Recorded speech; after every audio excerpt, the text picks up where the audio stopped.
All right, welcome Shopify Rebellion to VCT Game Changers Series 3. You guys are very familiar with our process.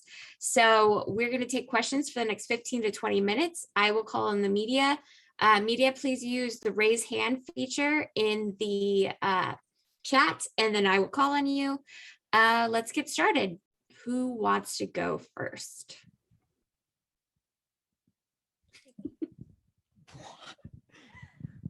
All right. Hello. Aaron, go ahead. Hey everyone, thanks for taking the time to talk to us. I wanted to start with something kind of silly, but a lot of people really like different crosshairs in Valorant. They like the Among Us crosshair was really popular for one of the stories we did on Upcomer. If you could have any symbol or any emblem, anything in the world as your crosshair, what would it be? You know, I think I would do I don't know what it's called, but it's like that chain link S from like elementary school, yeah, I middle know what school. you're talking. Yeah, I'm pretty sure everyone will know what I'm talking about when I say that. But I think if you could do any crosshair, instantly that comes to mind. Awesome. Anyone else? Come on, one more, at least one more. Come on, someone, you have no idea what you want to shoot people with while looking at them. Mine would probably be like a heart. I feel like it would give me flashbacks to like Black Ops 1 days when you could like edit your crosshair color and shape and stuff. So something like that would be cool. Thank you. I actually was gonna say heart too, but but like she beat me to it. So yeah, I was also thinking smiley face. There's this one crosshair that I see people use in Valorant where it's like kind of a messed up looking smiley face, and that one cracks me up. I really like that one. I've used the smiley face one before. I like it. Yeah.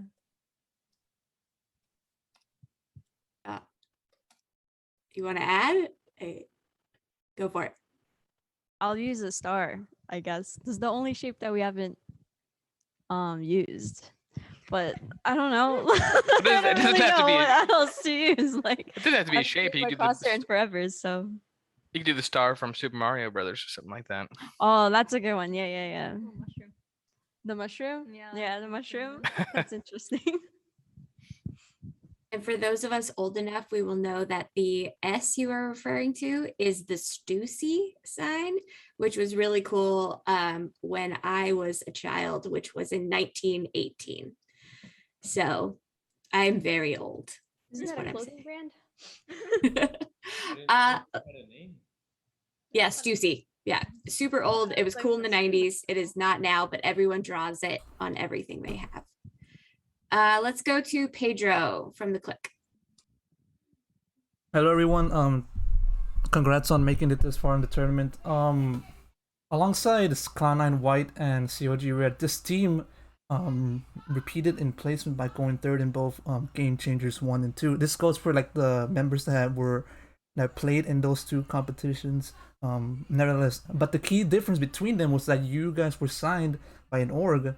In that case, how has the team progressed to maintain such a level despite being orgless for the beginning of the team's existence? And this goes to the players who have taken part in Game Changers 1 and 2. So like how we progressed before and then after we got signed? Yes. Well, before we literally just kind of pugged it out. Like the first tournament we won was the Genji tournament, right? Proving ground. Yeah, the Proving Grounds one, and we kind of just got together and we ended up winning it. We had a pretty good idea we would, but like we didn't know, but I mean, come on. But we didn't think it would like go like as far as like VCTs or even getting signed. So when we got signed, we picked up KP like a week ago? A week after? So like yeah. So then like that changed a lot. Our play style, how we like calm and everything. And I don't know, like it was just the same old scrims, like scrim blocks. KP was there to call instead of Han. And we definitely got stronger. And we're stronger now. The we added Rob too. So I mean, I don't really know how to answer the question. I can take something that I noticed helped us a lot too is not only like picking up KP. She's a stronger IGL, but she's most known for like her mid game, like calling and stuff. And I think that's where a lot of teams kind of struggle is like knowing where to end in that mid game, that mid round. And ever since then, like I think we've gotten a lot stronger. But, yeah, reactions, like our protocols, fundamentals, a lot of it. Yeah, it's gone a lot better, but we're still like working on getting a lot stronger. Rob has also like helped us a lot with our fundamentals And our like comms. rotations and Yes. stuff like that. All hail Rob. Declan, you're up next. Yeah, this is for anyone. I was just wondering what you all thought of the new map Fracture, either competitively or if you haven't scrimmed it yet, casually. Okay, so I'm very opinionated on this. I think the new map is actually really, really good. We were all super excited to play it. We thought it was going to be in VCT. And then leading up to VCT, we got told that it actually wouldn't be in the tournament. But if it was, oh, we are so hyped for that map. It's very different. It's not like anything. I've played Call of Duty esports, Counter-Strike esports, and now Valorant. And it's unlike anything I've ever played in a first-person shooter. And I think a lot of people are frustrated at the map because they're looking at it in a one-dimensional way, and they're not understanding that like the map is unlike any other before. And you kind of have to come up with how you want to play the map and not necessarily like what is the most popular or what is meta, if that makes sense. I think actually most of us really like playing the map, and we're kind of just playing what we kind of are comfortable with, and it's been working out really well, and we're kind of just adapting to how we play the map with what we're playing and stuff, and the play style feels really free. So I don't know if anyone else has something. I don't play the map. But yeah, that's all I think. All right, let's go to Aaron Alford. I think I'm unmuted. Yes, you are. There we go. Hey y'all. So my question is kind of about the role that you see the VCT Game Changers circuit.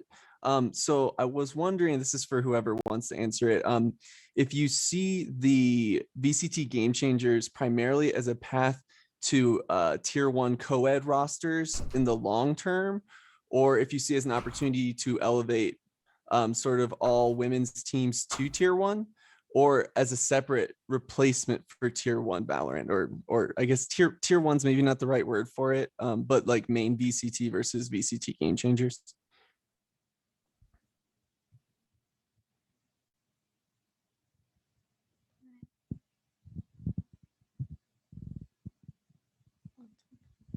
I think that the Game Changers events like inspire and like motivate more like people to grind to be competing at the level like some of the like highest female teams are like competing at, and it kind of just like makes them want to be able to compete at that level as well. And I feel like with time that the women's scene like has so much more time to develop, and there will be a point where like there is co-ed teams and women teams that are competing at the high level in like the normal VCT events.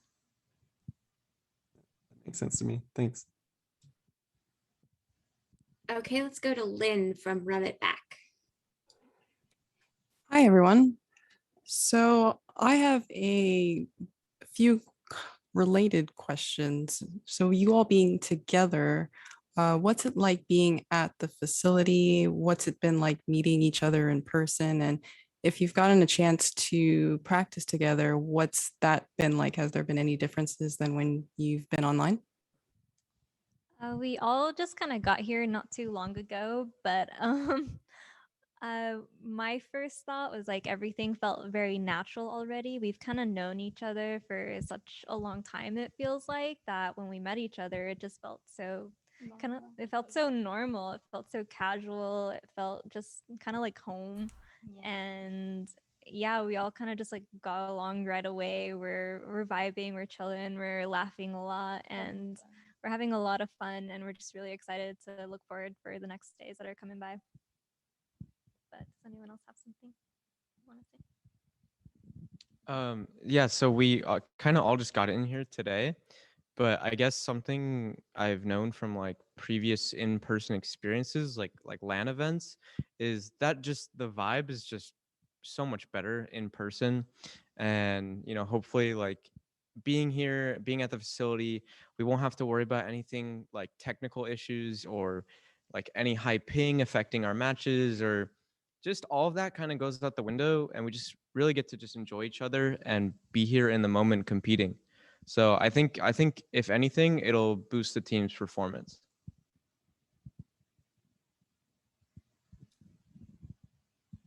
Cool. Let's go to Aaron at Upcomer. We were all talking about game changers and what separates it right now from VCT. But why do you guys think Valorant was the game to have this big publisher sponsored all women league, with some co-ed games? Why do you think Valorant was the game to push this before? Because we've had other major esports at Riot. There's been other female leagues, but none of them I think have had the backing that this one has, and no one maybe the prestige maybe that it has. I mean, why do you think it's happening for Valorant?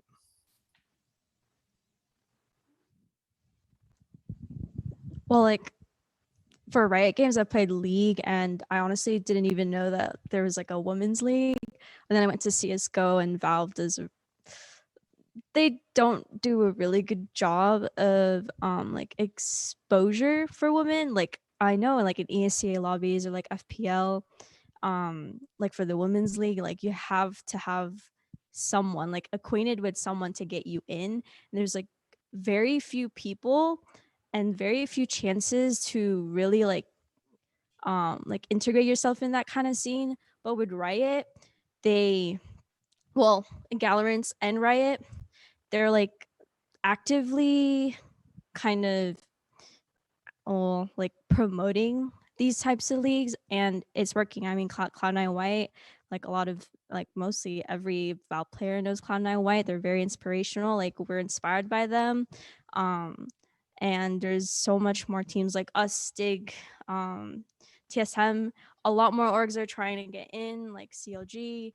And it's just, I don't know, like Riot's just doing a really good job integrating women into the scene, and it's gonna do like wonders like for the future. I also think Valorant just has a really strong like women's community. I noticed there's like a lot of girls that are just in the scene, just playing, and it feels very inviting. So I think women do a really good job at like supporting each other within the game. Okay, a couple more questions. Declan, you're next. Yeah, I was just wondering, and this is for anyone, just wondering what you all thought of the broadcast lineup for this edition of Game Changers, as in who might be calling your games and also who might be pulling you in for post-match interviews.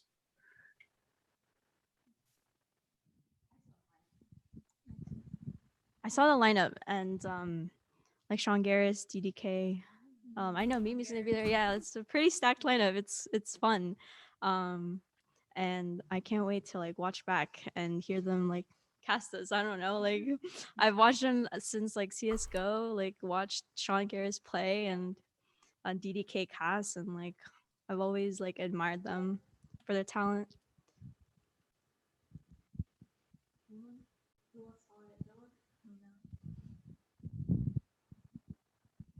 Good. Okay. Let's go back to Pedro. Yes, this question goes out to Rob.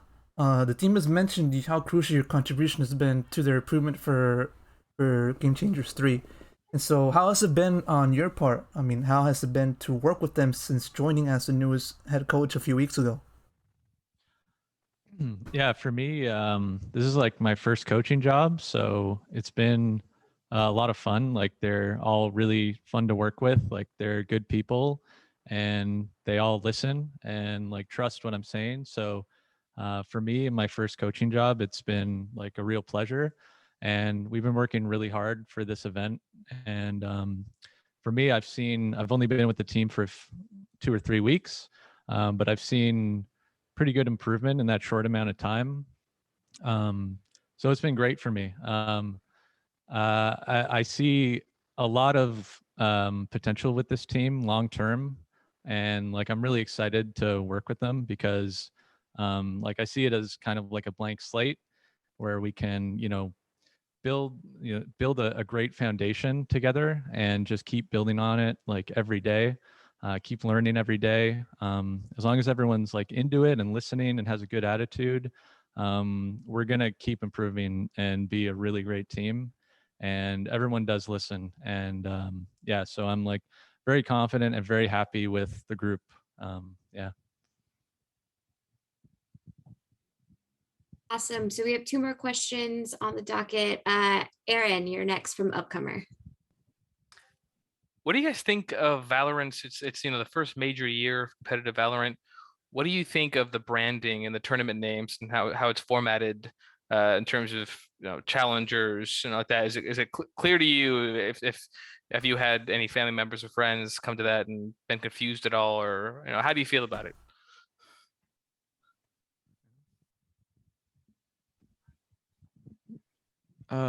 So I actually feel like Riot's done a pretty like amazing job with the circuit. I think the names are clean. I think everything makes sense in my mind. And something I guess I can compare it to is like in Counter-Strike, there was one system of how you could progress, and that was ESEA. It was a league or a ladder type system. And you would play one season of ESEA every 3 to 4 months. They used to be longer. I think they got shortened a little bit. But I think the point I'm getting at is Riot has done a great job constantly making the game exciting and changing. I feel like every time a VCT Open qualifier comes around, everyone gets a chance to prove it against 100 Thieves, TSM, Sentinels, whatever the matchup might be. You never feel like you won't get to step in a server with those players because everyone has to qualify. Whereas in Counter-Strike, in North America, Cloud9, Liquid, etc., we're already at the top, and they would never really play in open qualifiers with all the other players, right? So I think even when I would explain what VCT was to my parents, to my family, they understood that like, hey, this is like, don't bother me, like don't come in my room right now, like we're playing the Berlin qualifier. And I don't know, I feel like it's an amazing chance for everyone to prove what they have. Like I think it's done really well.